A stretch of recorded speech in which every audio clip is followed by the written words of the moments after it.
ஒரு வீட்டில் 2 எலிகள் விளையாண்டுட்டு இருக்கும்போது தவறுதலாக ஒரு ஜார்க்குள்ளே விழுந்துடுறாங்க. அந்த ஜார் ஃபுல்லாக கேக் இருக்குது. கேக்கை பார்த்ததும் 2 பேருக்கும் ரொம்ப சந்தோஷம். 2 பேரும் மாற்றி மாற்றி அந்த கேக்கை சாப்பிட்றாங்க. டேய், போதுங்கிற அளவுக்கு நம்ம கேக் சாப்பிட்டுட்டோம். நம்ம இந்த ஜார்க்குள்ளே தவறி விழுந்து ரொம்ப நேரம் ஆகுது. நம்ம சீக்கிரமாக இங்கேருந்து போகணும். மனிதர்கள் வந்துடுவாங்க. அவங்க வந்தால் நம்மளை சும்மா விட மாட்டாங்க, கண்டிப்பாக அடிச்சிருவாங்க. அதனால் வா போயிடலாம். அட போடா, இங்கே இவ்வளோ சீஸ் இருக்குது, இதை விட்டுட்டு போக யாருக்காச்சும் மனசு வருமா? நீ வேணா போ, நான் சாப்பிட்டுட்டு தான் வருவேன்.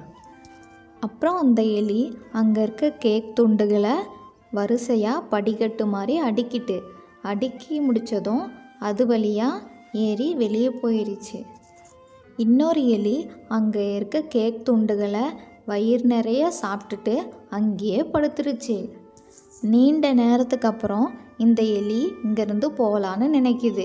ஆனால் அது எழுந்து பார்த்தா அது ஏறி போகிறதுக்கு கேக் துண்டுகளும் இல்லை, ஃபுல்லாக இதுவே சாப்பிட்ருச்சு. இப்போ என்ன பண்ணுறதுன்னு அதுக்கு தெரியல. தாவி தாவி பார்க்குது, ஆனாலும் அதால் தாவ முடியல. அந்த ஜார் அவ்வளோ பெருசாக இருக்குது. நம்ம ரொம்ப தப்பு பண்ணிட்டோமே, அவன் கூப்பிட்டப்பவே போயிருக்கணும். இப்போ நல்லா மாட்டிக்கிட்டோம். அந்த எலி அங்கே மாட்டிக்கிட்டு அழுக ஆரம்பிச்சிருச்சு. இன்றைக்கான திருக்குறள்: செய்தக்க அல்ல செய்யக்கெடும், செய்தக்க செய்யாமை யானும் கெடும். தெரிந்து செயல்வகையில் 466வது திருக்குறள். அதன் பொருள்: ஒருவன் செய்யக்கூடாதவற்றை செய்வதாலும் அழிவு வரும், செய்ய வேண்டியவற்றை செய்யாமல் விடுவதாலும் அழிவு வரும். இந்த கதையில் அந்த எலி செய்யக்கூடாத விஷயம் என்ன செஞ்சிச்சுன்னா, கேக் ஃபுல்லாக சாப்பிட்டுட்டு அங்கேயே படுத்துருச்சு. அதனால தான் அதுக்குள்ளே மாட்டிக்கிச்சு.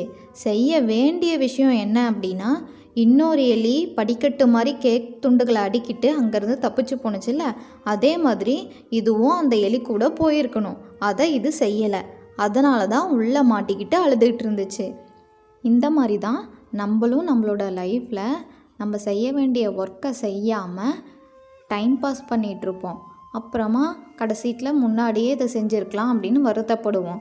இப்போ படிக்கணும்னு இருந்தால் படிக்காமல் டிவி ஆர் ஃபோன் யூஸ் பண்ணிவிட்டு கடைசீட்டில் எக்ஸாமுக்கு முன்னாடியே படிச்சிருக்கலாம், லீவ்லாம் கொடுத்தாங்கன்னு ஃபீல் பண்ணுவோம். இந்த மாதிரி முடிவெடுக்கிறதும் லேட் பண்ணிவிட்டு முன்னாடியே முடிவெடுத்துருக்கலான்னு நினைப்போம். அதை தான் இந்த குறளில் சொல்கிறாங்க. இதே மாதிரியான நல்ல நல்ல திருக்குறள் கதைகளுக்கு நம்ம சேனலை சப்ஸ்கிரைப் பண்ணிக்கோங்க. நான் உங்களை நெக்ஸ்ட்டு திருக்குறளில் சந்திக்கிறேன்.